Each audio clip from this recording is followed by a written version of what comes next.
Australia വേണോ, UK വേണോ, Canada വേണോ, അങ്ങനെ കുറേ കൺട്രീസ് ഇങ്ങനെ നമ്മുടെ ലിസ്റ്റിലുണ്ടാവുമല്ലേ. അപ്പോൾ ഏത് കൺട്രി നിങ്ങൾ എങ്ങനെ സെലക്ട് ചെയ്യണം എന്നുള്ളത് ഞാനൊന്ന് സിംപ്ലിഫൈ ചെയ്ത് തരാം. ഞാൻ ഈ വീഡിയോയിൽ സ്പെസിഫിക്കലി പറയാൻ പോകുന്നത് എന്തുകൊണ്ടാണ് ഓസ്ട്രേലിയ എന്തുകൊണ്ട് നിങ്ങൾക്കൊരു ബെറ്റർ ചോയ്സ് ആവാം എന്നുള്ളൊരു ചോയ്സിന് ബേസ് ചെയ്തിട്ട് ഞാൻ എന്തുകൊണ്ട് ഓസ്ട്രേലിയ സെലക്ട് ചെയ്തു, നിങ്ങൾ ഓസ്ട്രേലിയ സെലക്ട് ചെയ്യണമെന്നുള്ളതിൻ്റെ ഒരു ബ്രേക്ക് ഡൗൺ ആയിട്ട് ഉള്ള ഒരു സിമ്പിളായിട്ടുള്ളൊരു വീഡിയോ ആണ്. നിങ്ങൾ ഫുള്ളായിട്ട് കണ്ടു കഴിയുമ്പോൾ നിങ്ങൾക്ക് ഏകദേശം ഒരു ഐഡിയ കിട്ടും.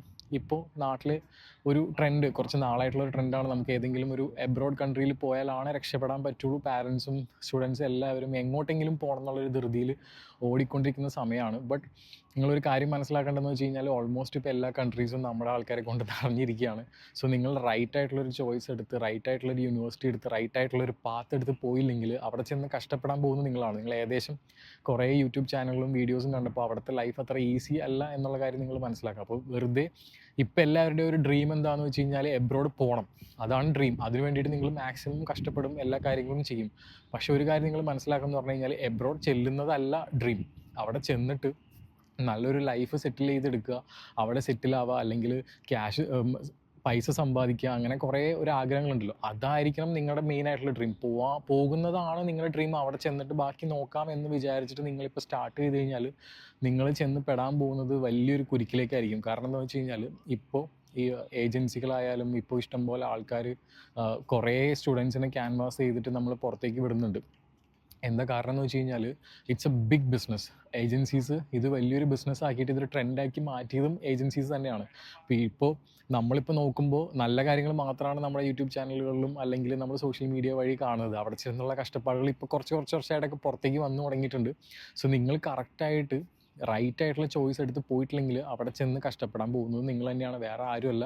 സോ നിങ്ങൾ പുറത്തേക്ക് പോകാൻ പോകുന്നത് ഏതെങ്കിലും ഒരു കൺട്രി പോയിട്ട് കുറേ എമൗണ്ട് സ്പെൻഡ് ചെയ്ത് അവിടെ ചെന്ന് പട്ടിപ്പണി എടുക്കുക എന്നുള്ളൊരു ഡിസിഷൻ എടുക്കാതെ പ്രോപ്പറായിട്ടുള്ള ഒരു റിസർച്ച് ചെയ്തിട്ട് നിങ്ങൾ എടുക്കാൻ ശ്രമിക്കുക. ഞാൻ കൂടുതൽ വലിച്ചു നീട്ടി അതിനെക്കുറിച്ച് പറയുന്നില്ല, അതിനെക്കുറിച്ച് നമുക്ക് വേറെ സെപ്പറേറ്റ് വീഡിയോ ഇടാം. അപ്പോൾ എന്തുകൊണ്ട് ഓസ്ട്രേലിയ നല്ലൊരു ചോയ്സ് ആവാം നിങ്ങൾക്ക് എന്നതിനുള്ളൊരു ബ്രേക്ക് ഡൗൺ ആണ് നമ്മളിപ്പോൾ ചെയ്യാൻ പോകുന്നത്. ഞാൻ കൺസിഡർ ചെയ്ത കുറച്ച് പാരാമീറ്റേഴ്സ്, ഞാനും ഇതേപോലെ തന്നെ കാനഡ, യുകെ അങ്ങനെ എല്ലാ കൺട്രീസും ട്രൈ ചെയ്ത ഒരാളാണ്. ബട്ട് ഫൈനലി ഞാൻ ഓസ്ട്രേലിയക്ക് വരാൻ തീരുമാനം എടുക്കാൻ ഉള്ള കുറച്ച് കാര്യങ്ങളാണ് ഞാനിപ്പോൾ ഡിസ്കസ് ചെയ്യാൻ പോകുന്നത്. അതിൽ ഓസ്ട്രേലിയ യുകെനേക്കാളും കാനഡയ്ക്കാളും ബെറ്റർ എന്ന് പറയാനുള്ള മെയിൻ കാരണം എന്ന് പറഞ്ഞു കഴിഞ്ഞാൽ ഇവിടുത്തെ പെർ അവർ നമുക്ക് കിട്ടുന്ന സാലറിയാണ്. ഇവിടുത്തെ ഒരു average per hour Australian government നിശ്ചയിച്ചിരിക്കുന്ന മിനിമം എമൗണ്ട് എന്ന് പറഞ്ഞു കഴിഞ്ഞാൽ ഒരു മണിക്കൂറിൽ $24 ആണ്. That is way higher than UK or Canada.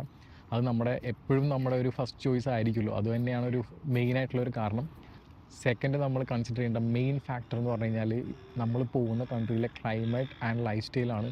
ഓസ്ട്രേലിയയിലെ ക്ലൈമറ്റ് എന്ന് പറഞ്ഞു കഴിഞ്ഞാൽ ഓൾമോസ്റ്റ് സിമിലർ ടു കേരളയാണ് compared to extreme -30 temperature of Canada അല്ലെങ്കിൽ ഗ്ലൂമി ടെമ്പറേച്ചർ ഓഫ് യുകെ. അതിനൊക്കെ വേ ബെറ്ററാണ്. ചില ഓസ്ട്രേലിയൻ സിറ്റീസൊക്കെ ഓൾമോസ്റ്റ് സിമിലർ ടു കേരള ആയിട്ടുള്ള സെയിം ടെമ്പറേച്ചറാണ്, സെയിം ഹ്യൂമിഡിറ്റി ഉള്ള സെയിം ടെമ്പറേച്ചർ. ചില സ്ഥലങ്ങളിൽ കുറച്ച് തണുപ്പുണ്ട്, ബട്ട് നമുക്ക് താങ്ങാൻ പറ്റുന്ന രീതിയിലുള്ള തണുപ്പേ ഉള്ളൂ. പിന്നെ ഒരു കാര്യം എന്ന് പറഞ്ഞു കഴിഞ്ഞാൽ ലൈഫ് സ്റ്റൈലാണ്. ഇവിടുത്തെ ലൈഫ് സ്റ്റൈൽ കുറച്ചും കൂടി സ്ട്രെസ് ഫ്രീ ആണ്. 5 മണി വരെയുള്ള വർക്കുള്ളൂ. എല്ലാവരും നേരത്തെ വീട്ടിൽ പോകും, എല്ലാ സ്റ്റോഴ്സും കാര്യങ്ങളൊക്കെ നേരത്തെ അടയ്ക്കും. സോ എല്ലാവരും കുറച്ചും കൂടി സ്ട്രെസ് ഫ്രീ ആയിട്ടുള്ള ലൈഫ് ആണ് ഇവിടെ ഫോളോ ചെയ്യുന്നത്. ബാക്കി യുകെയിൽ കുറച്ചും കൂടി ഫാസ്റ്റ് പേസ്ഡ് ആണ്. കാനഡയിൽ പിന്നെ ഭയങ്കര വെതർ ഡിപ്പെൻഡൻ്റ് ആയിട്ടുള്ള ഒരു ലൈഫ് സ്റ്റൈലാണ്. നമുക്ക് എല്ലാ ആക്ടിവിറ്റീസ് ചെയ്യാൻ പറ്റില്ല. ഇവിടെ ധാരാളം ക്യാമ്പിങ്സ് ഉണ്ട്, ട്രാവലിങ്ങിന് ഇഷ്ടംപോലെ സ്ഥലങ്ങളുണ്ട്. അങ്ങനെ കുറേ കാര്യങ്ങൾ കൺസിഡർ ചെയ്യുമ്പോൾ ദിസ് ലുക്സ് വെരി ഇംപ്രസീവ്. പിന്നെ ഓസ്ട്രേലിയ ബാക്കി 2 കൺട്രീസിനൊക്കെയും ബെറ്റർ എന്ന് പറയാനുള്ള മെയിൻ കാരണം എന്ന് പറഞ്ഞാൽ ഇവിടുത്തെ ജോബ് ഓപ്പർച്യൂണിറ്റീസ് ആണ്. കറൻ്റ്ലി യുകെനേക്കാളും കാനഡയ്ക്കായും വേ ബെറ്റർ ജോബ് ഓപ്പർച്യൂണിറ്റീസ് ഇവിടെ ഉണ്ടെന്ന് എനിക്ക് പറയാൻ പറ്റും. അതിൻ്റെ ഒരു പ്രധാന കാരണം എന്ന് പറഞ്ഞു കഴിഞ്ഞാൽ ഇമിഗ്രേഷൻസിൻ്റെ നമ്പർ ബാക്കിയുള്ള കൺട്രീസിൽ എക്സ്റ്റെൻസീവായിട്ട് കഴിഞ്ഞ 2 വർഷം ഉണ്ടായിരുന്നു, ഇവിടെ അത്രയും ഉണ്ടായിരുന്നിട്ടില്ല. സോ ഇവിടുത്തെ ജോബ് മാർക്കറ്റ് സ്റ്റിൽ ഒരു സ്റ്റേബിൾ ലെവലിൽ തന്നെയാണ് പോകുന്നത്. ബട്ട് ഇവിടുത്തെ ജോബ് മാർക്കറ്റിന് ഒരു പ്രത്യേകതയുണ്ട്. ഇവിടെ കുറച്ച് സ്പെസിഫിക് ആയിട്ടുള്ള ജോബ്സും സ്കിൽസും ഓസ്ട്രേലിയക്ക് ആവശ്യമുണ്ട്. ആ ജോബ്സ് ആൻഡ് സ്കിൽസ് നിങ്ങൾ ഫോക്കസ് ചെയ്തിട്ടാണ് നിങ്ങളുടെ കരിയർ പോകുന്നുണ്ടെങ്കിൽ ഇവിടേക്ക് വരാൻ ഭയങ്കര എളുപ്പമാണ്. ബട്ട് അല്ലാത്ത കുറേ പ്രൊഫഷൻസ് നമ്മൾ ബാക്കി ഇപ്പോൾ യുകെ കാനഡയ്ക്ക് നമുക്ക് ഏത് പ്രൊഫഷൻ വേണമെങ്കിലും പോകാൻ പറ്റും. ബട്ട് ഇവിടേക്ക് വരുമ്പോൾ നമുക്ക് കുറച്ച് സ്പെസിഫിക് ആയിട്ട് സെലക്ട് ചെയ്ത് വരാണെങ്കിൽ ബാക്കിയുള്ള PR പാത്ത് വേ ഈസി ആയിരിക്കും, അല്ലെങ്കിൽ കുറച്ച് ബുദ്ധിമുട്ടായിരിക്കും. But comparatively job opportunities is way better. കാരണം ഇവിടെ വന്ന ആരും ജോലി ഇല്ലാതെ നടക്കുന്നത് ഞാൻ കണ്ടിട്ടില്ല. അത്രയ്ക്ക് ബാക്കിയുള്ള കൺട്രീസിനെ പോലെ ഒരു ജോബ് ഷോർട്ടേജ് ഇവിടെ ഇല്ല. നിങ്ങളൊരു ബേസിക് സ്കിൽസ് എന്തെങ്കിലും ഉണ്ടെങ്കിൽ നിങ്ങൾക്ക് ഇവിടെ വന്നു കഴിഞ്ഞാൽ നിങ്ങൾക്ക് എന്തെങ്കിലും ഒരു ജോലി കിട്ടും. പിന്നെ നേരത്തെ പറഞ്ഞ പോലെ പെർ അവർ ഒരു ബേസിക് റേറ്റ് ഉള്ളതുകൊണ്ട് നിങ്ങൾക്ക് അത്യാവശ്യം നിങ്ങളുടെ ലൈഫ് സ്റ്റൈൽ മാനേജ് ചെയ്യാനും പറ്റും.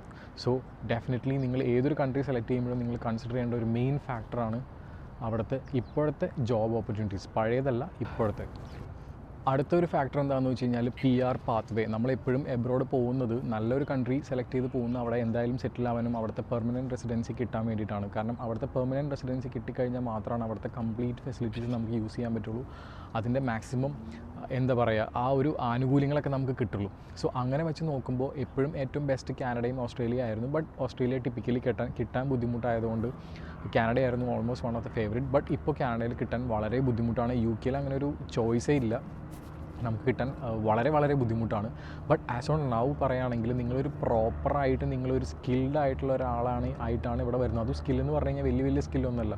ഇവിടെ വേണ്ടത് ഹെൽത്ത് പ്രൊഫഷണൽസ്, അതേപോലെ ബേസിക് സ്കിൽസുള്ള ആൾക്കാർ, അതുപോലെ തന്നെ IT പ്രൊഫഷണൽസ്, അതുപോലെ തന്നെ സൈബർ സെക്യൂരിറ്റി, ഡാറ്റ അനലിറ്റിക്സ്. അങ്ങനെ ഇവിടെ ഓസ്ട്രേലിയക്ക് വേണ്ടിയുള്ള കോഴ്സ്, അതായത് അവിടെ സ്കിൽ ഷോർട്ടേജുള്ള കോഴ്സ് എടുത്ത് വരുന്ന ഒരാൾക്ക് PR കിട്ടാൻ യാതൊരു ബുദ്ധിമുട്ടുമില്ല. ആ ഒരു ഫീൽഡിൽ 1 ഇയർ വർക്ക് ചെയ്താൽ മതി. കാനഡ പോലുള്ള ഭയങ്കര സ്ട്രെസ്ഫുൾ ആയിട്ടുള്ള ഒരു പോയിൻറ്റ് സിസ്റ്റം, ലോട്ട് എടുക്കൽ അങ്ങനത്തെ പ്രശ്നങ്ങളൊന്നുമില്ല. നിങ്ങൾ പ്രോപ്പറായിട്ട് ആ ഫീൽഡിൽ വർക്ക് ചെയ്തിട്ടുണ്ടെങ്കിൽ ഉറപ്പായിട്ട് നിങ്ങൾക്ക് PR കിട്ടും. സോ ഈ ഒരു കാര്യം നിങ്ങൾ പ്രധാനമായിട്ടും ശ്രദ്ധിക്കേണ്ട ഒരു കാര്യമാണ്. നമ്മൾ ഇത്രയും പൈസയൊക്കെ സ്പെൻഡ് ചെയ്ത് കൊടുത്തിട്ട് അവിടെ 2 വർഷം കഴിഞ്ഞ് 3 വർഷം കഴിഞ്ഞ് തിരിച്ചു വരാമെന്ന് പറഞ്ഞു കഴിഞ്ഞാൽ ഇറ്റ്സ് നോട്ട് ഫീസിബിൾ ഓർ നമുക്കെല്ലാം അഫോർഡ് ചെയ്യാൻ പറ്റിയെന്ന്. പിന്നെ അടുത്തൊരു മെയിൻ ഫാക്ടർ എന്താണെന്ന് വെച്ച് കഴിഞ്ഞാൽ കോസ്റ്റ് ഓഫ് ലിവിങ്. കാരണം നമ്മുടെ നാട്ടിൽ വളർന്ന് വന്ന ആ ഒരു കോസ്റ്റ് ഓഫ് ലിവിങ് ബാക്കിയുള്ളൊരു കൺട്രീസിൽ പോയി കഴിഞ്ഞ് കഴിഞ്ഞാൽ നമ്മൾ ഞെട്ടുന്ന രീതിയിലുള്ള ഒരു കോസ്റ്റ് ഓഫ് ലിവിങ്ങിലേക്ക് മാറും. കാരണം അവിടെ കിട്ടുന്ന സാലറി കൂടുതലായതുകൊണ്ട് അവിടെ സ്പെൻഡ് ചെയ്യുന്ന എമൗണ്ടും അതുപോലെ തന്നെ കൂടുതലായിരിക്കും. അപ്പോൾ ഇനീഷ്യലി ഉള്ള ഷോക്കാണത്. Comparatively Australia one of the costliest countries to live ആണ്. ബട്ട് ഇപ്പോഴത്തെ കണ്ടീഷനിൽ ഇവിടെ കിട്ടുന്ന പേ റേറ്റും ഇവിടെ കിട്ടുന്ന ആ ഒരു എക്സ്പെൻസും കമ്പയർ ചെയ്യുമ്പോൾ it's almost par with UK or Canada. ചില സമയങ്ങളിൽ ഈവൻ ബെറ്റർ ആണെന്ന് ഞാൻ പറയുള്ളൂ. കാരണം നല്ല സാലറി കിട്ടിയിട്ട് നമുക്കത് സ്പെൻഡ് ചെയ്ത് കഴിഞ്ഞാൽ നമുക്ക് അത്രയും അതിൻ്റെ ഒരു പോർഷൻ സ്പെൻഡ് ചെയ്യാം. നമ്മളിപ്പോൾ എവിടെയാണെങ്കിലും നാട്ടിലാണെങ്കിലും നമ്മൾ നല്ലൊരു സാലറി കിട്ടിക്കഴിഞ്ഞാൽ അതിനനുസരിച്ച് നമ്മൾ സ്പെൻഡ് ചെയ്യുമല്ലോ. സോ നമുക്ക് ഇവിടെ നല്ലൊരു ലൈഫ് സ്റ്റൈൽ കിട്ടുന്നുണ്ട്, അതിന് നമ്മൾ അതിനനുസരിച്ചായിട്ടുള്ള എമൗണ്ട് നമ്മൾ ഇവിടെ സ്പെൻഡ് ചെയ്തേ പറ്റൂ. So it's almost similar now എന്ന് പറയാം.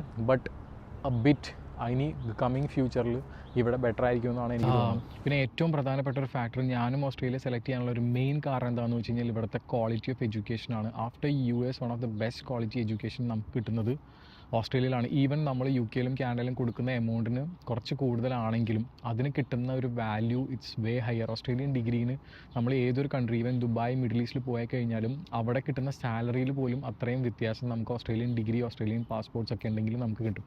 സോ അത്രയും വാല്യുബിൾ ആണ്. നമ്മളിപ്പോൾ UK അല്ലെങ്കിൽ കാനഡ പോകുന്നത് നിങ്ങൾക്ക് ഇപ്പോൾ ഓൾമോസ്റ്റ് അറിയാം, നിങ്ങളുടെ കൂട്ടത്തിൽ ആരെങ്കിലുമൊക്കെ പോയിട്ടുണ്ടാകും. സിമ്പിളായിട്ട് നമുക്ക് അഡ്മിഷൻ കിട്ടും, പോവും, അവിടെ ചെന്നിട്ട് ജസ്റ്റ് പേരിന് ക്ലാസ്സിൽ പോവും, നമുക്കൊരു വാല്യൂ അഡീഷനോ അങ്ങനെ ഒന്നും ഉണ്ടാവില്ല. നമ്മൾ ഓൾമോസ്റ്റ് ഒരു മിനിമം ഒരു 10 to 20 lakhs സ്പെൻഡ് ചെയ്തിട്ടാണ് കാനഡ UK-യിൽ പോകുന്നത്.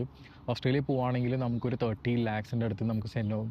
ബട്ട് അതിനുള്ള വർത്ത് ഉണ്ട്. അതുപോലെ തന്നെ ഇവിടെ കിട്ടുന്ന ഏർണിങ്സ്, നിങ്ങൾ നല്ലൊരു കോഴ്സ് പഠിച്ച് നിങ്ങൾ കിട്ടുന്ന ജോലി കിട്ടിക്കഴിഞ്ഞ് കഴിഞ്ഞാൽ ഈ ഒരു എമൗണ്ട് നിങ്ങൾക്ക് തിരിച്ചടയ്ക്കാൻ നിങ്ങൾക്ക് വലിയൊരു സമയം വേണ്ടി വരില്ല UK, കാനഡ പോലെ. So it's one of the biggest factor. ആരും കൺസിഡർ ചെയ്യാത്തതാണ്. നമ്മളിപ്പോൾ കൂടുതൽ എമൗണ്ട് കൊടുക്കുമ്പോൾ നമുക്കതിൽ കൂടുതൽ വാല്യൂ കിട്ടുന്നത് നമ്മൾ ശ്രദ്ധിക്കണം. നമ്മൾ എന്തായാലും കൊടുക്കുന്ന ഒരു എമൗണ്ടിൻ്റെ വാല്യൂ വളരെ കൂടുതലാണ് ഫോർ എബ്രോഡ് എഡ്യൂക്കേഷൻ. സോ നിങ്ങളിത് 100% കൺസിഡർ ചെയ്യണം. ഓസ്ട്രേലിയയിലെ എഡ്യൂക്കേഷൻ ഇസ് വേ ബെറ്റർ. ഞാനിവിടെ വന്നിട്ട് പഠിച്ച ഒരാളാണ്, സോ അതുകൊണ്ട് എനിക്ക് നന്നായിട്ട് അറിയാം. അതുപോലെ തന്നെ നമ്മൾ ഈ പറഞ്ഞ പോലെ നമുക്ക് ഇവിടെ വന്നിട്ട് കോഴ്സ് ചേഞ്ച് ചെയ്യാനുള്ള ഒരു ഓപ്ഷൻ ഉണ്ട്. സോ അത് ചെയ്ത് കഴിഞ്ഞ് കഴിഞ്ഞാൽ ഓൾമോസ്റ്റ് നിങ്ങൾക്ക് സെയിം കോസ്റ്റേ വരുന്നുള്ളൂ. സോ അതിൻ്റെ ഒരു വീഡിയോ നമ്മൾ സെപ്പറേറ്റ് ചെയ്യുന്നുണ്ട്. സോ അത് നമുക്കൊരു സെപ്പറേറ്റ് വീഡിയോയിൽ ഡിസ്കസ് ചെയ്യാം. സോ ഓൾ ദീസ് ഫാക്ടേഴ്സ്, ഞാനിപ്പോൾ ഈ പറഞ്ഞ ഫാക്ടേഴ്സ് എല്ലാം ഞാൻ ഇവിടെ വരുന്നതിന് മുമ്പ് കൺസിഡർ ചെയ്തിട്ടുണ്ടായിരുന്നു. കാരണം നമ്മൾ ഇങ്ങോട്ട് വരുമ്പോൾ കുറേ കാര്യങ്ങൾ നമ്മൾ അവിടെ നിന്ന് പറിച്ച് ഇങ്ങോട്ടേക്ക് നടുകയാണ്. സോ ആ നടുന്ന സമയത്ത് നമുക്കിവിടെ വന്നിട്ട് സെറ്റിൽ ആയില്ലെങ്കിൽ നമ്മൾ ചിലപ്പോൾ തിരിച്ചു പോകേണ്ടി വരും. ബട്ട് അറ്റ്ലീസ്റ്റ് നമ്മളിവിടെ പഠിക്കാൻ വന്നാലും എന്ത് കാര്യങ്ങളും ഇവിടുത്തെ ലൈഫ് സ്റ്റൈൽ, ഇവിടുത്തെ ഏർണിംഗ് കപ്പാസിറ്റി ഇതെല്ലാം കൺസിഡർ ചെയ്യുമ്പോൾ വർത്തായിട്ട് എനിക്ക് തോന്നി. അതുകൊണ്ടാണ് ഞാനൊരു ഡിസിഷൻ എടുത്തത്. സോ ഞാനെടുത്ത ഡിസിഷൻ നിങ്ങൾക്ക് കറക്റ്റ് ആവണമെന്നില്ല. സോ നിങ്ങൾക്ക് നിങ്ങളുടെ പ്രയോറിറ്റീസ് എന്താണെന്ന് നിങ്ങൾ ഇതിനകത്ത് നോക്കുക. ഈ ഫാക്ടേഴ്സ് എല്ലാം കൺസിഡർ ചെയ്യാതെ വെറുതെ ഏജൻസീസ് പറയുന്നത് മാത്രം കേട്ടിട്ട് നിങ്ങളുടെ എമൗണ്ട് അവിടെ ഇൻവെസ്റ്റ് ചെയ്യരുത്. അതിനും ഭേദം നിങ്ങൾ 20 lakhs മ്യൂച്വൽ ഫണ്ടിൽ ഇപ്പോൾ ഇൻവെസ്റ്റ് ചെയ്ത് കഴിഞ്ഞാൽ, India is A growing country, അവിടെ നിങ്ങൾ ഇൻവെസ്റ്റ് ചെയ്ത് കഴിഞ്ഞാൽ നിങ്ങൾക്ക് മിനിമം റിട്ടേൺസ് അവിടെ കിട്ടും. വെറുതെ വെള്ളത്തിൽ വരച്ച പോലെ നിങ്ങളുടെ ഒരു 10-20 lakhs നഷ്ടപ്പെടില്ല. സോ ഈ എല്ലാ ഫാക്ടേഴ്സും കൺസിഡർ ചെയ്തുകൊണ്ട് ഞാനിപ്പോൾ പറയുകയാണെങ്കിൽ one of the best countries to move in right now for education and PR purposes is Australia. എൻ്റെ ഒരു അഭിപ്രായമാണ്. നിങ്ങൾക്ക് വേറെ അഭിപ്രായങ്ങളുണ്ടാവും. കൂടുതൽ ഡീറ്റെയിൽസ് എന്തെങ്കിലും അറിയണമെങ്കിൽ നിങ്ങളുടെ അഭിപ്രായങ്ങൾ എനിക്ക് അറിയാൻ താല്പര്യമുണ്ട്. യു കെയിലും കാനഡയിലുള്ള ആരെങ്കിലുമൊക്കെ കാണുന്നുണ്ടെങ്കിൽ നിങ്ങളുടെ അഭിപ്രായം അറിയാൻ എനിക്ക് വളരെ താല്പര്യമുണ്ട്. സോ താഴെ കമൻറ്റ് ചെയ്യുക. So let's wrap up this video. നമ്മൾ വീണ്ടും ഒരു വ്യാഴാഴ്ച വൈകുന്നേരം ഡോക്ക്ലാൻഡ്സിലാണ്. ഈ കാണുന്നതാണ് നമ്മുടെ മെൽബൺ സിറ്റി. മെൽബൺ സിറ്റിയിലെ ഓൾമോസ്റ്റ് ഇത്രയേ ഉള്ളൂ. ശരിക്കും പറഞ്ഞു കഴിഞ്ഞാൽ മെൽബൺ സിറ്റി ഭയങ്കര ചെറുതാണ് കമ്പാരിറ്റീവ്ലി. നമ്മളൊരു കൊച്ചിയുടെ അത്രയൊക്കെ തന്നെ ഉള്ളൂ. ഈ കാണുന്ന ബിൽഡിങ്സാണ് കംപ്ലീറ്റ് മെൽബൺ സിറ്റി. ഇവിടെ നിന്ന് കുറച്ച് അങ്ങോട്ട് പോയി കഴിഞ്ഞാൽ ബിൽഡിങ്സ് അങ്ങോട്ട് എത്തിക്കണ്ടോ, അങ്ങോട്ട് പോയി കഴിഞ്ഞാൽ പിന്നെ ചെറിയ ചെറിയ ബിൽഡിങ്സാണ്. ഈ ഒരു ബ്ലോക്കാണ് കംപ്ലീറ്റ്ലി. ഇത് കുറച്ച് വലുതാണ് ബാക്കോട്ടേക്ക്. ഇത് ഇവിടുത്തെ ഒരു മെൽബൺ പോർട്ടിന് അടുത്തുള്ള ഒരു ചെറിയൊരു പോർഷനാണ്. സോ ഭയങ്കര പീസ്ഫുൾ ആയിട്ടുള്ള ഏരിയ ആണ്. സിറ്റി ആണെങ്കിൽ പോലും വലിയ പോപ്പുലേഷനൊന്നുമില്ല, ആൾക്കാർ നടക്കാൻ പോകുന്നു. അതാണ് ഞാൻ നേരത്തെ പറഞ്ഞത്, life style is very stress free and peaceful. ആൾക്കാർ അങ്ങനെ പറഞ്ഞാൽ നമ്മളവിടെ ഒരു ഫാസ്റ്റ് പേസ് ലൈഫിൽ ജീവിച്ചിട്ട് പിന്നെ ഇവിടെ വന്നു കഴിയുമ്പോൾ ഒരു 5 മണിയാകുമ്പോഴേക്കും ആൾക്കാർ വീട്ടിൽ കയറും. 8 മണിയാകുമ്പോഴേക്കും എല്ലാ കടകളും അടയ്ക്കും. പിന്നെ ഒന്നും കിട്ടില്ല രാത്രി ആയി കഴിഞ്ഞാൽ. അങ്ങനെ ഒരു പ്രശ്നം കൂടിയുണ്ട്. സോ കൂടുതൽ വിശേഷങ്ങളായിട്ട് പിന്നെ കാണാം. ബൈ.